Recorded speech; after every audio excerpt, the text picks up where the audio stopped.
that it will be recorded so that we can share it with everyone that has signed up to be part of today. Thank you. Women Built to Scale is a webinar series that we are running throughout 2019. And if you look on our website, you'll see a list of topics that we've discussed about how to grow in our lives, in our business, in our leadership goals. And today is another opportunity to talk about what that looks and feels like. And I'm really pleased to welcome Kathleen Turcic to today's Women Built to Scale. We're doing a really special series this month just called Summer School, where we're accessing a few amazing women to be with us throughout the month of August, grabbing onto them during kind of a holiday season when maybe schedules are a bit lighter. I don't know. So I'm going to read you Kathleen's bio, and not all of it, because I actually want to open it up to her to say a few words about about herself and what has brought her here to this point. But Kathleen Turcic is from the company QuintessentialYou Design. That's her organization's name. And she is a gifted human and organizational development professional. She's going to tell us what that means to her. She's the principal of QuintessentialYou Design, and she's the architect of the QU Blueprint. And that's one of the things we're here to talk about today, QU Blueprint. Kathleen has created a paradigm and practice that offer individuals and groups the opportunity to discover and articulate the unique blueprint that makes each one of us who we are. So we're here today to kind of dig into this blueprint of upping our relationship to congruency and alignment with how we live and lead in our lives. And Kathleen, one of the things that I wanted to start off with by introducing you was just a little bit about the story, about what got you to this point. I'm always fascinated with the stories of powerful women and leaders. And I just wondered if you could kind of bring us to what kind of brought you to this point where we're meeting you today. Oh God, well, I'll try and do that as quickly and short version as I can. It certainly was not a straight path. So happy to be here with all of you. Very excited to be sharing this. I started out, even as a young woman, I was always interested in personal development. So as I said in the short little version that we did on Facebook last week, when kids were reading Nancy Drew books under their covers, I was reading self-help books under mine. It was just one of those things that I was interested almost innately and naturally. As professionally, I started out as a special ed teacher and did that for a number of years, actually, and then moved from that, and I'm going to give you really quick trajectory. A small business that was one of the first tutoring agencies in the city of Vancouver with another woman, and then I sold that and ended up in corporate life. And again, this is a very fast trajectory. I did some consulting work, and then I ended up in telecommunications as a director of customer service and training, and then in the forest industry, actually, as a director of operations. But during that time, back in the telecommunications period, my dad, at the age of 67, fell and became a quadriplegic. So that threw our family, as you can imagine, into all kinds of chaos and, you know, all the things that come with that, of course. But I remember distinctly when that happened. I'm the eldest of three. And my comment was, when I calmed down from the whole event, there must be more to life than we are understanding. Like, there's just something else at play here. And over the years, as a result of that, Dad healed to a point and lived for 7.5 years post that. So really had a very good life despite the injury, and was able to walk again. And one of the things that one of the doctors said to us in the hospital is that the only reason my dad walked again was because of the love that surrounded him, period. There was no expectation that he would walk. That's a scientific medical doctor that said that to us. And I knew that because I knew how we came together. And in addition to that, during that time, I started to ask those big questions that I've always been asking, but in a more practical way this time. So I started actually taking courses and reading more. And in one particular, and I did a coaching certification also during that time period. And in one particular case, I was sitting at my dining room table where I worked with clients one-on-one. And there was a man who was going through a career transition. And I was, for those of you familiar, I was mind mapping some questions I was asking him. And at the time, my company wasn't called QuintessentialYou Design, it was called Ultimate Possibility. And I said to, this man's name is Charles, I said to Charles, hey, you know what? I think based on all your answers that your ultimate possibility is X. And I said these two words. And he welled up in tears. And I said, what's wrong? He said, nobody has nailed me like that. And I said, I was in shock. But I actually said, well, actually, you nailed yourself. I just asked the right questions. But it was so curious in that moment that I ended up taking those same questions and trying them with friends and family over and over again. And every single time, people either laughed or they cried or they said, how can that be? That is totally me. That's the experience I have of life, et cetera, et cetera. So I did that for a while. And then I started to connect dots. So over the period from 2000, that was in 2001, and over the period from 2001 to today, I am consistently seeing the connection of those dots, and that blueprint has now, well, what you see on the website, that blueprint has actually created itself. I've been the vehicle for it, but certainly never intended or ever looked to make it bigger or better. It's just, I'm just being in my life, and I have a journal and I scribble in the journal, literally scribble. And that's what's happened. And as a result of that, this body of work, which includes 7 inquiry journals for people, have been written, unpublished to date, unpublished, but used in organizations and with individuals. So that's kind of been the trajectory. Oh, that's so awesome. We're going to talk a little bit more about the blueprint in a sec. I'm going to chat for a minute to give Kathy a second to just catch her breath and her thoughts. Thank you for that, just kind of context, I guess, what brought you to this point. I always love asking women that because I think there is a definite thread that, leads us to this point. I'm going to share just a little bit about my experience with Kathy almost 20 years ago. So you can imagine how excited I was, to reconnect with her 20 years later and to have her say yes to being part of summer school.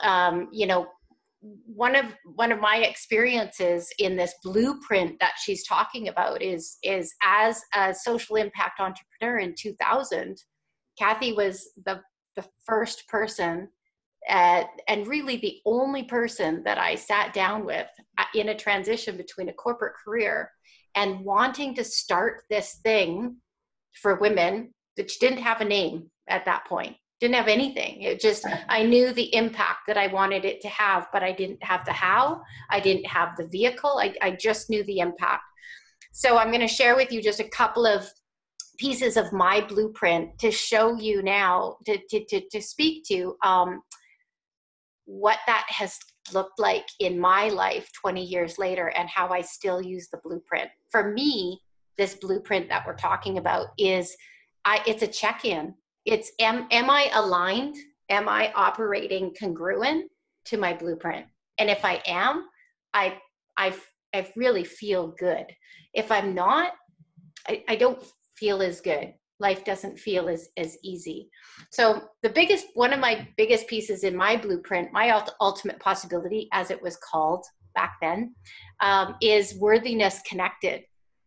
So now you might hear those two words, worthiness connected, and be like, nah, big deal. For me, those words are everything. I really do feel that when women recognize and identify themselves as completely whole, completely powerful, completely worthy, everything is already here that we need to be everything we're meant to be as leaders in this life. That is like, that's it for me. And then the connected piece comes with, obviously, my love of we're stronger together, building a collective, connecting, but for a purpose, not just connecting for a purpose, for impact. So worthiness connected is actually the overarching feel or theme or why. That was the essence of what I was wanting to build long before there was ever the vehicle called PowHERhouse 20 years ago. And there's many more pieces to it, obviously, quite a few more, including even a fashion piece, like an expression of my style, which was actually kind of interesting. So I just share that with you because that's how it showed up in my life, but it is something that I still use to this very day. Anyway, I just, I share that with you. But Kathy, I'm wondering if you could talk a little bit more about what is in a way that somebody who's maybe never seen a blueprint, what is the QU blueprint? So we are all human beings.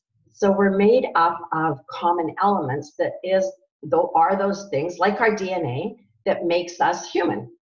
However, in the QU blueprint accesses those common elements. There are things like your greatest learning, your greatest yearning, your greatest challenge, your greatest gift, your skill, and your what we call capacity, which is really your potential. It brings all of those elements together, and in order for us to be human, and some of those elements, I won't get into the details of this, live in a polarity, so they tug at one another. Our learning and our yearning tug at one another. Our challenge and our gift tug. There's a tension there. It's a healthy tension, but there's a tension. Our skill and our potential are a tension. Or in the language we use, we call that a polarity. So they're not either or states, they're connected. So what happens is in the process of doing the QU blueprint, you discover your unique language for your unique tensions, your unique polarity. And once you discover that, they come together. And in the moment they can come together, your blueprint begins to be uniquely constructed.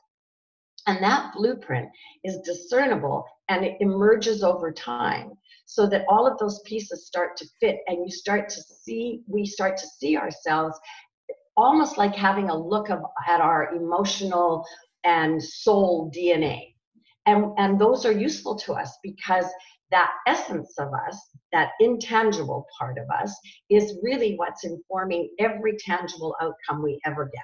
So to your point, Shar, when you're talking about feeling good, when you're congruent with that blueprint and not feeling as at ease and whole when you're not incongruent with the blueprint, that is a typical reaction to that, because when we're in congruency, we feel whole and complete, and then we move forward. But when we're not, there's like an edginess it's like a puzzle piece that doesn't fit.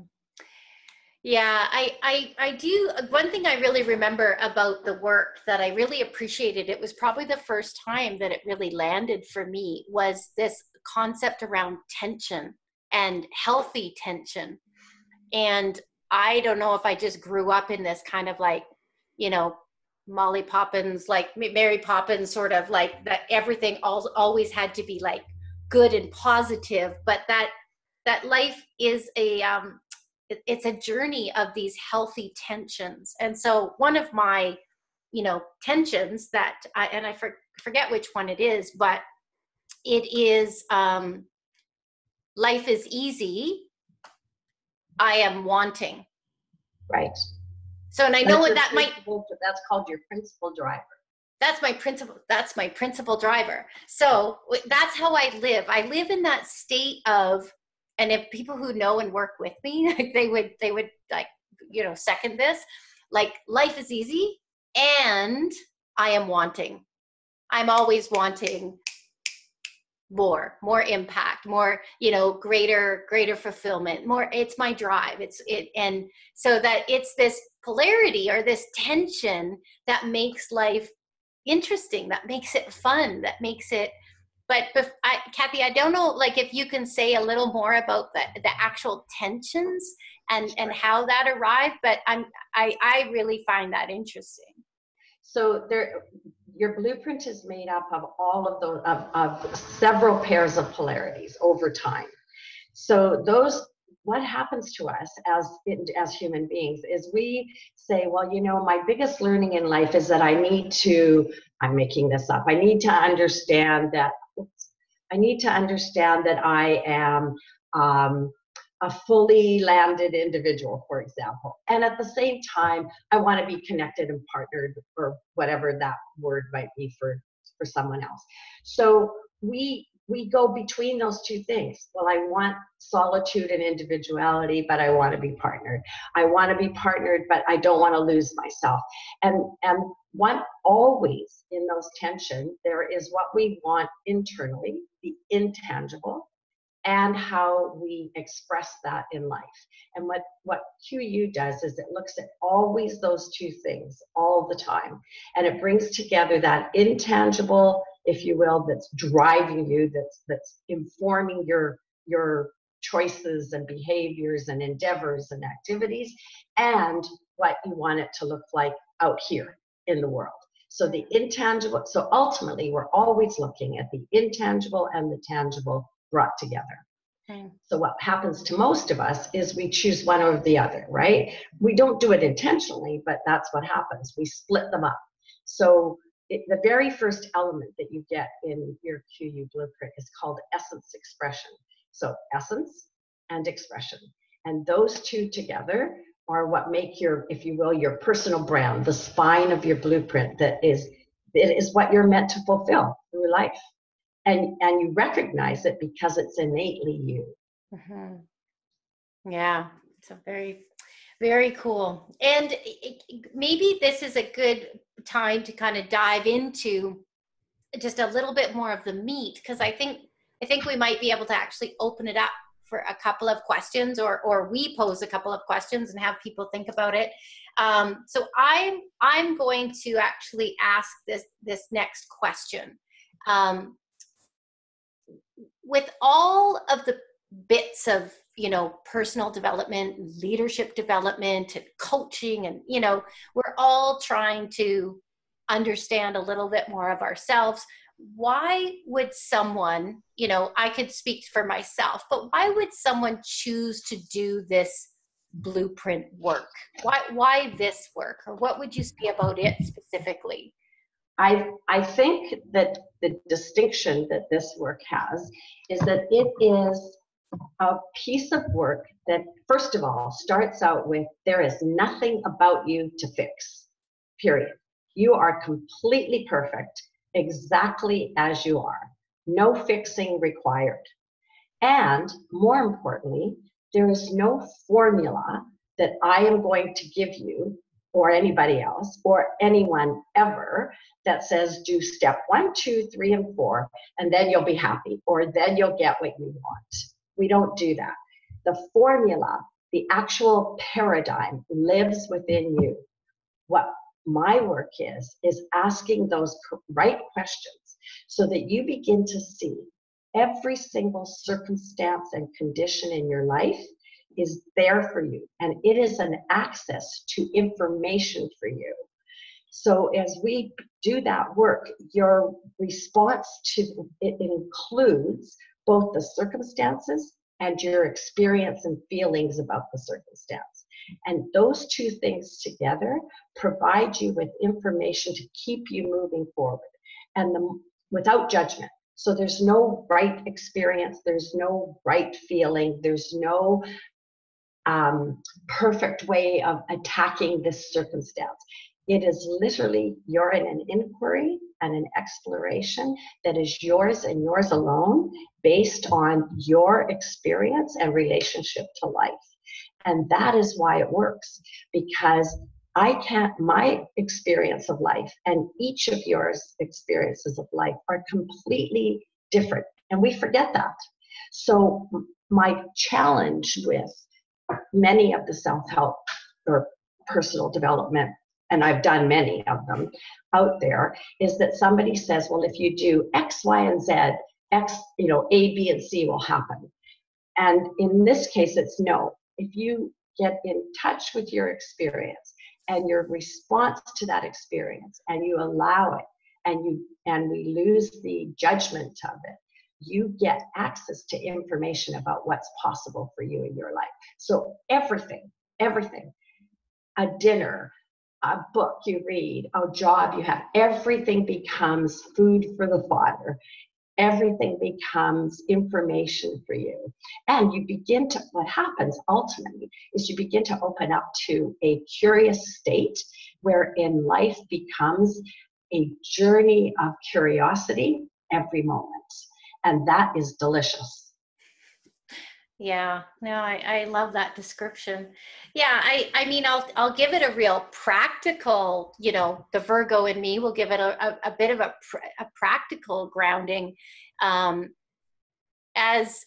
a woman that was leaving a corporate career, had literally jumped ship and was looking to start a business, but not only a business, but founding my own company, which would be ultimately end up being a social impact organization, which at the time there wasn't even wording for that. There wasn't terms like social impact, social innovation, social entrepreneurship. None of that existed.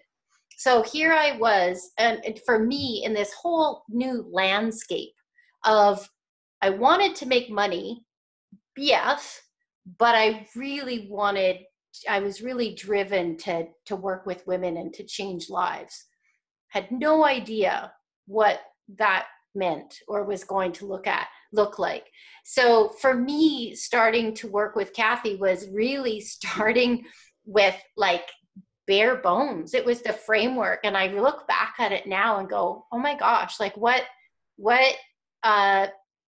synchronistic like opportunity that I was presented. Like what a miracle, actually, because no better place to start a new venture or a new relationship or a new opportunity or a new beginning or a new chapter than being totally in alignment with who you really are at your core. And how that showed up for me in our work was literally, she would say, like she was describing, Kathleen would say things to me that would land in a way that I'd never experienced it before. Like there'd just be no way that, unless you were inside my head, or, there'd be just no way that those would come to light. So that's a very practical way that the work was, quite life-changing for me.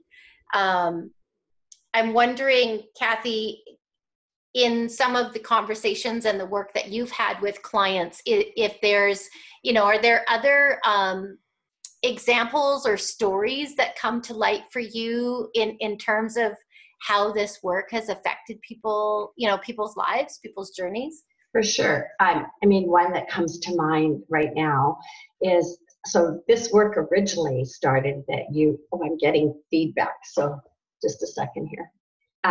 This work originally started that it was weekly. So when you started it, you did it weekly, and then it decreases to bi-weekly and then monthly. So I have a client who has opted to keep this discipline as the discipline in her life. So she's been with me like forever. She did the weekly, then she did the bi-weekly, and now she checks in monthly.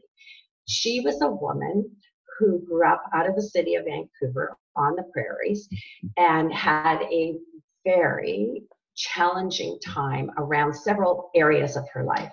But one of the pieces that she struggled with forever is that she wanted to go back to school and never believed that she was capable or that she could possibly get through, a master's program. And this is a mature student who never did a BA or a bachelor's or anything undergraduate. She went from nothing to a master's in this particular program.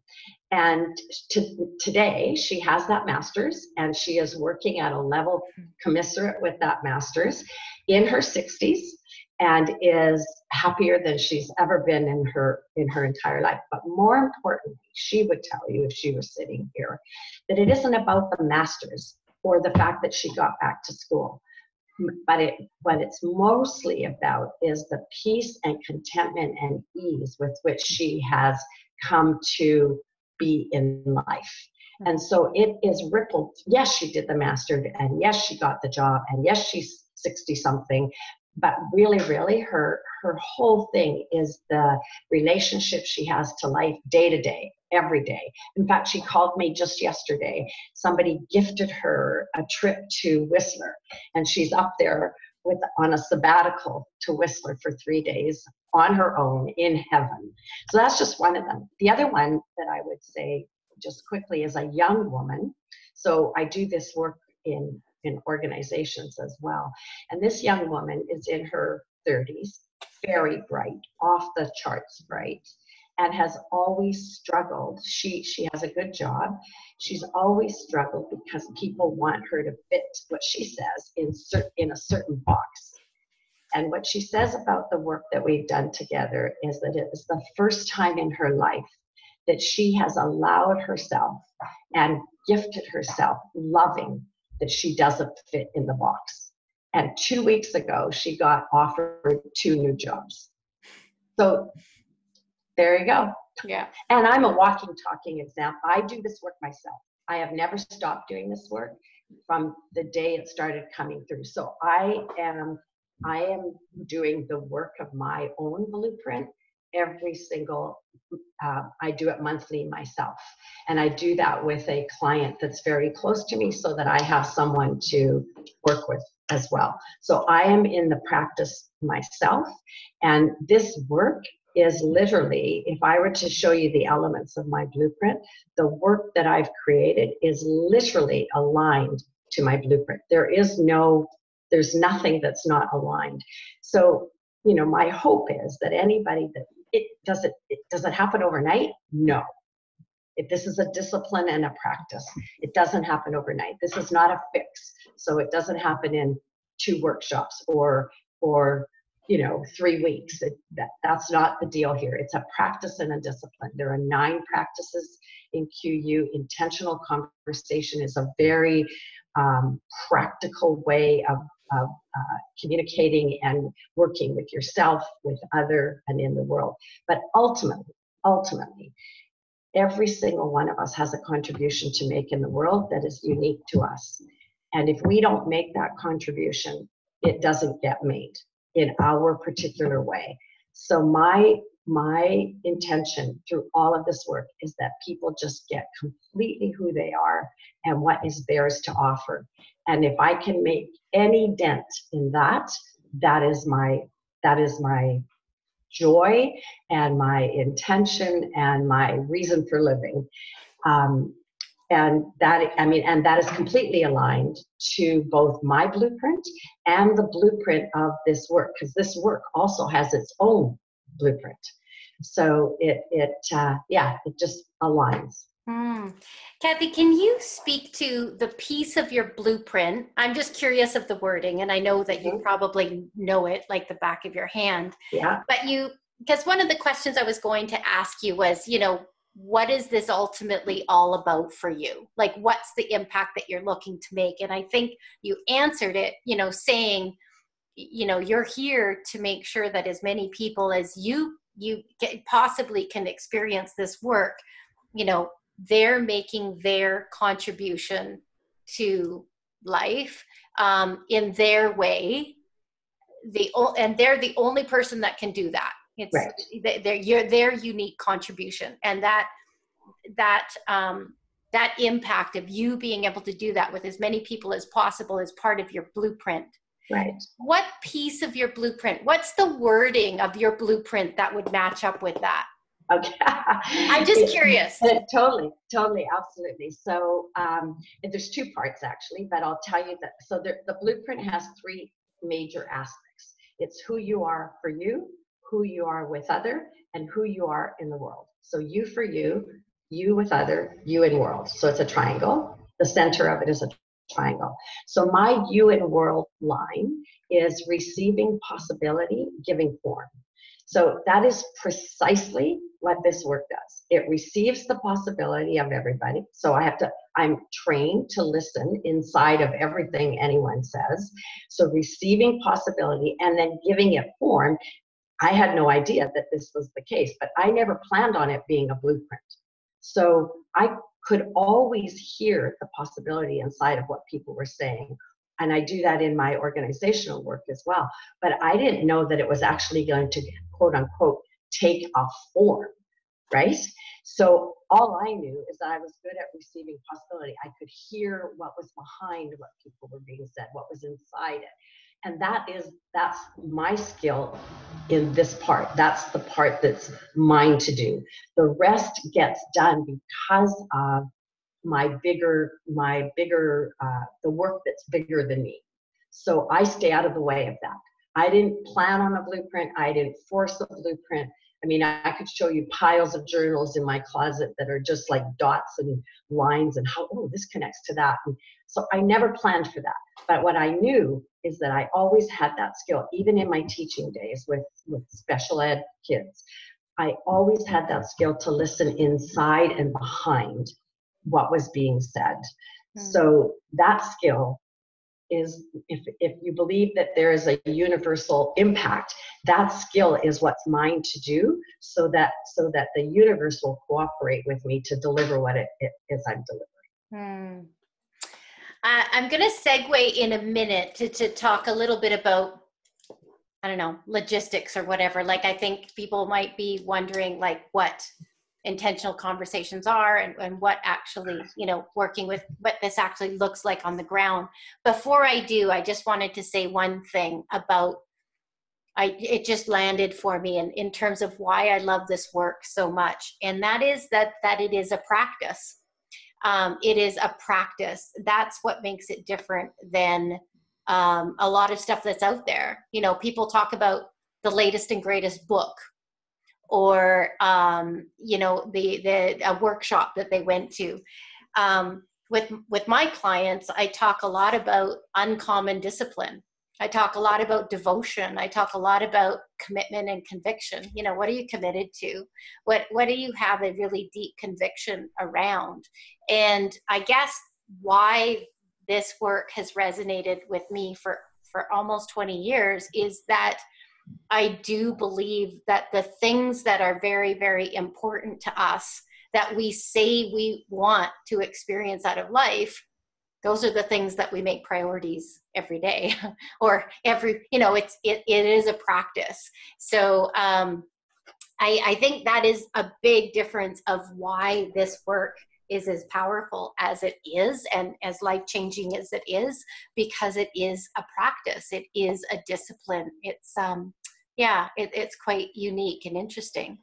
I always say to people that are ask me, well, why is it spread over time?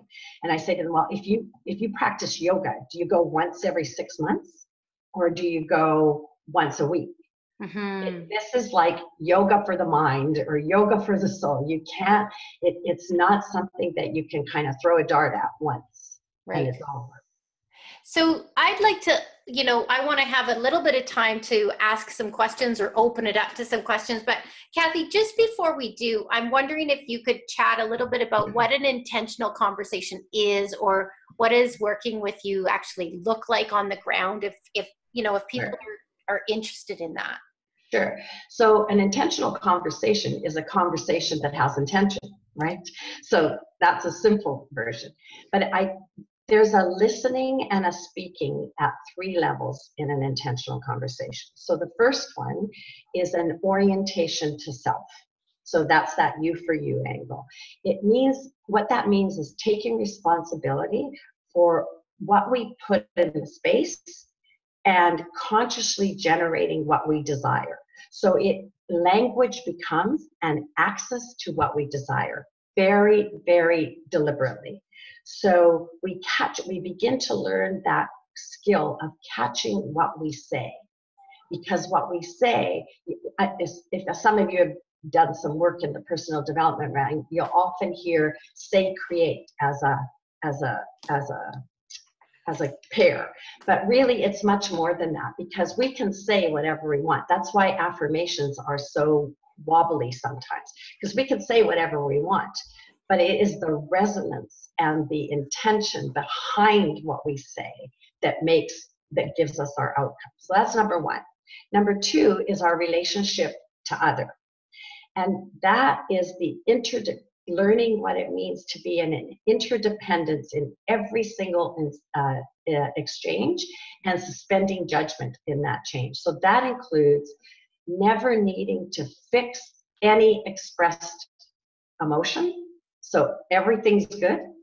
And that leaves that suspension of judgment leaves us open to a new level of hearing. So we begin to hear what's possible and what's in the space in order to move forward, rather than spending all our time trying to make it better for that other person or that other thing that's going on over there, because they're having a reaction or response to what is going on. And then the third piece is recognition of what's available in our world. And that really is that whole process of becoming curious, living from a place of curiosity. And when we live from a place of curiosity, whatever that means for you, because it's different for every human being, then and only then do we see opportunity that we haven't made up from our head. That opportunity gets generated from our being. It's like it's recorded there, and we get access to it. And when we get access to it, we can seize it, and not before. Until we give it language and have access to it, it's not possible for us to seize that opportunity. So, I'll give you a real life example. I've been doing this work for years. I had not done it inside an organization until 2 years ago. And I was in my practice, whatever I was doing. I was working in the organization where I'm still doing the work now. And one of the leaders in the organization said to me, "Would you consider bringing your work into the organization?" And I'm like, okay, but it's, it's weekly, and, I don't know, I've never done it kind of in that format. And then she kept pushing me on it. So we had this conversation, and we created this idea that we would test it out as a pilot. So we did. And we did it from weekly to monthly, with a risk on my part, because I know it works weekly, but I didn't know it worked monthly. Since that time, in that few years, we have had completely full programs with people generating, everyone coming in. I am doing nothing except running the program. I'm not selling it. I'm not pushing it. It's now monthly. People are asking for it. We've got wait lists for it. So it is truly, truly all about cooperating and being in that place of curiosity, so that we're generating what we desire. I didn't think it would look like this at all. I had no clue it would look like this. And here I am. Mm-hmm. And, that's the way I'm going forward as well. I have some ideas about where this might go, but I'm completely watching my surrounding environment and my interchanges with other people and my own intuition to put those three things together: self, other, and world, to be led to the right outcome, or the right what I call the right next indicated action. So not miles ahead, next indicated action. So in my case, with the story about the organization, the next indicated action was to be yes to trying it. And here we are. Very cool. Well, I'm going to turn to a couple of questions. And one, if people have questions, that we do have a bit of time, and then we'll end today. Just so you know that tomorrow we send out the webinar recording, and with that we'll be sending you just a PDF file of an opportunity coming up to work with Kathy, if it sounds like something you're curious about and you'd like to find out more. So please know that some information is coming available to you if it's at all of interest. But one question that has come in is, Kathy, what would you say is your most important tool to move the people that you work with from A to B? Is it the actual discussion when they feel like they're being heard when you're listening? Or is it some work that they do? Is it journaling? Is there an actual tool? What would you say seems to be the most important aspects of it? In a word, you have every answer you need. You have every piece of information that you require. You have all of that. So the format of the work that I do, both one-on-one and in group, it uses an inquiry, exploration, discovery approach. And what that means is, with me, you do an inquiry. Then you get a result of that inquiry, and I send you off to your life. And in your life, you're exploring that exploration. There's a format to it, if you will. What you discover and what shows up in your life becomes the food for the fodder in the next conversation.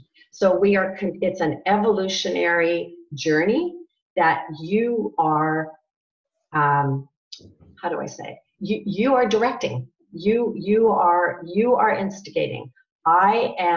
You're listening and happen to have these inquiries that are in a series of 7 journals over time, right? That get to the core of pulling that from you. But the best and most and only important tool in this is you. Yeah, I think I'll just repeat some of what you said, because I think it is kind of unique and it is very interesting. And I was fortunate enough to do one-on-one sessions with Kathy. So it would definitely be that intimate setting and having her listen to what I would say. And sometimes I would talk in circles for a while, and then we would get to something. And by the end of the session, she would deliver to me again that summary. What do you call it, Kathy? The exploration. Yes. Just the exploration. So she would say, whether it was like 2 words or just a very few words, watch for this showing up this week, and she'd send me off. And sure enough, then how you live your life starts to look a little different, because you just start to observe. You just start to observe, what's going on in your life and how that inquiry is actually showing up. So it starts to be very curious, be very fun, and then coming back to another, a next session, chatting through that, and then taking another step. May I, Charlene? Yeah. One of the most important things that you just said now is that there is a practice of noticing in this work. So it literally is a practice. There are 9 practices in Quintessential You, and the story about how those practices came to be is hilarious, which we don't have time for today. But I will tell you, it was through buying a dress that I saw those 9 practices. So, and people love that story, but it is one of the key things in the early stages of this work is noticing. That it is literally the practice of learning what noticing is. Mm-hmm. Yeah, you taught me a lot around the value of listening, for sure, that I carry through in work. And you also taught me the value of deliberate language. Yes. I think a lot of, the work that we do in media, like, I think why it's so important to me to have very concise, intentional, clear, deliberate language when a woman is describing herself or, how she wants to be seen out there. I think a lot of it just boils right back to what I learned from you around the importance of very deliberate language. Mm-hmm. So intentional language. Yeah, exactly. Maybe, Kathy, I wondered if you wanted to kind of close out the hour. I know that you have an exploration question that you wanted to leave the women thinking about? Sure, that'd be great. It's actually a two-part question. So if you were to name a kind of essence of yourself, just like a single word, like the essence of yourself, be it, luxury or quiet or solitude or generosity or peace. It can be something that you both are and that you wish for. So whatever that is, where in your life and leadership is your quintessential, authentic self always present? And where is it elusive?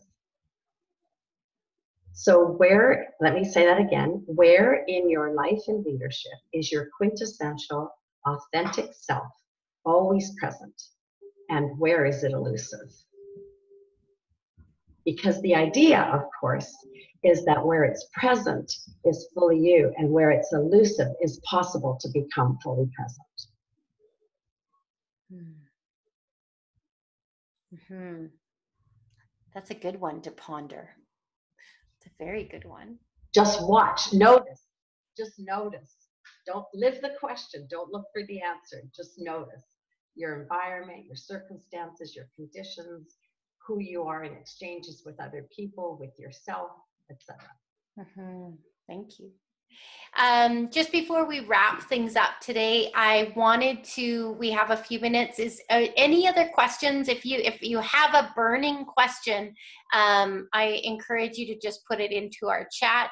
And if you don't, please don't feel, I will make sure that you have Kathy's website with her contact information through the website in the follow-up email that goes out tomorrow.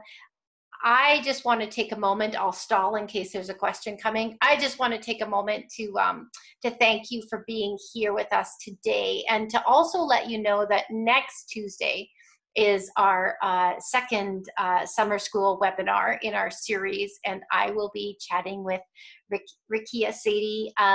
We're having a discussion, a conversation about the 30,000-foot strategic view of where we're at in terms of mobilizing leaders, and primarily female leaders. Where are we at, and what do things look like at this point? What is needed? What are we reflecting on?